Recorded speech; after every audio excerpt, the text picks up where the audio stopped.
terhormat Bapak-Bapak, Ibu-Ibu, salam Pancasila.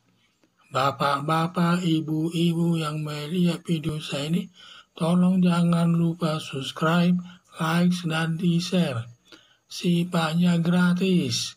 Pada hari Selasa, tanggal 2 Agustus tahun 2022 ini, saya akan mengomentari kasus Yusuf Kala sudah tahap penyidikan, kenapa belum ditahan. Kasus Tower PLN senilai 16 triliun milik Yusuf Kala sudah diperiksa Jaksa Agung dan semua alat buktinya sudah cukup kuat dan mendukung. Kasus Tower PLN sudah ditingkatkan dari tahap penyelidikan ke tahap penyidikan. Sudah ditetapkan ke tahap penyidikan, sudah bisa menahan tersangkanya. Berdasarkan hal tersebut, sudah masuk tahap penyidikan, tetapi Yusuf Kala belum ditahan, padahal kerugian negaranya sangat besar, sampai 16 triliun. Pentingnya melakukan penahanan Yusuf Kala bisa terjadi. 1. Dikhawatirkan nanti dia melarikan diri ke luar negeri, karena uang negara yang dirugikannya sampai 16 triliun. 2. Merusak barang bukti atau menghilangkan barang bukti. 3. Mempengaruhi saksi agar memberikan keterangan yang tidak benar. Ancaman hukumannya di atas 5 tahun. Sesuai ketentuan, kalau di atas 5 tahun harus dihukum. Ini ancaman hukumannya jauh lebih tinggi, yaitu ancaman hukuman perkara korupsi, hukuman mati, seumur hidup, hukuman badan maksimal 20 tahun. Jadi sudah sepantasnya sebenarnya Yusuf Kala ini harus ditahan. Tidak boleh lagi berada di luar, bebas dia di luar. Semua harta kekayaan Yusuf Kala berupa rumah pribadinya dan perusahaan-perusahaannya sudah disita Jaksa Agung dijadikan barang bukti. Kalau nanti perkara Yusuf Kala sudah diputus hakim, semua barang bukti berupa rumah pribadinya dan semua harta kekayaannya dirampas untuk negara dan nanti dapat digunakan membangun proyek-proyek di segala bidang untuk meningkatkan kesejahteraan rakyat Indonesia. Jadi itulah yang saya lihat masalah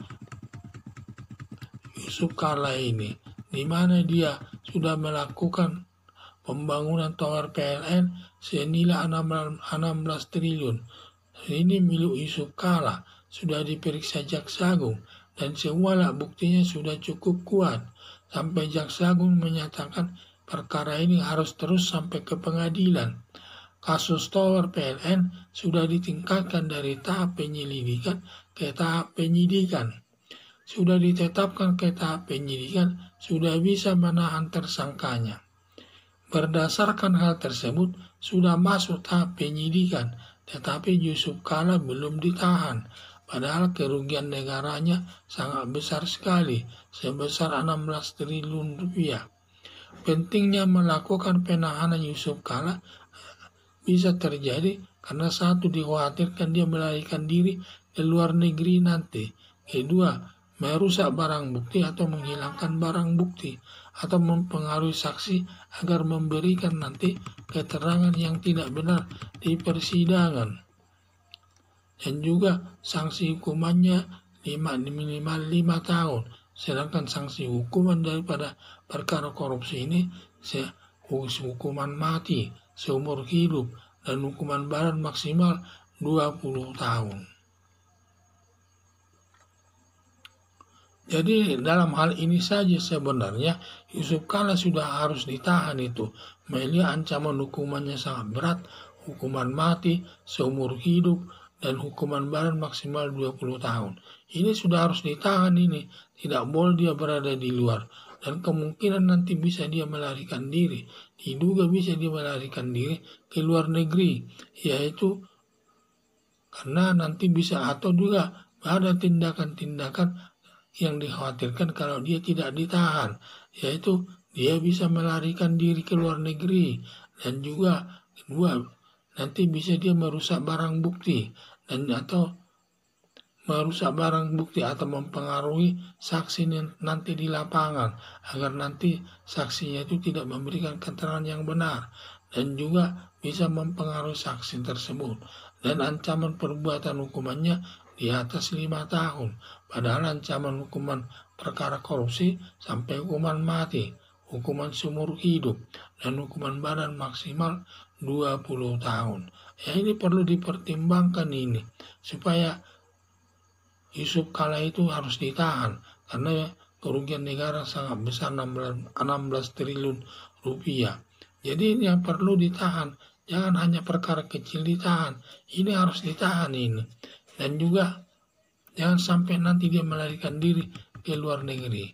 Semua harta kekayaan Yusuf Kala berupa rumah pribadinya dan perusahaan-perusahaannya sudah disita jaksa untuk dijadikan barang bukti.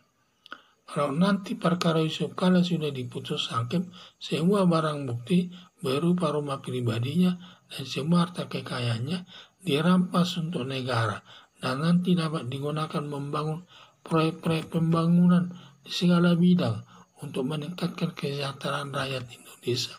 Sekian dan terima kasih.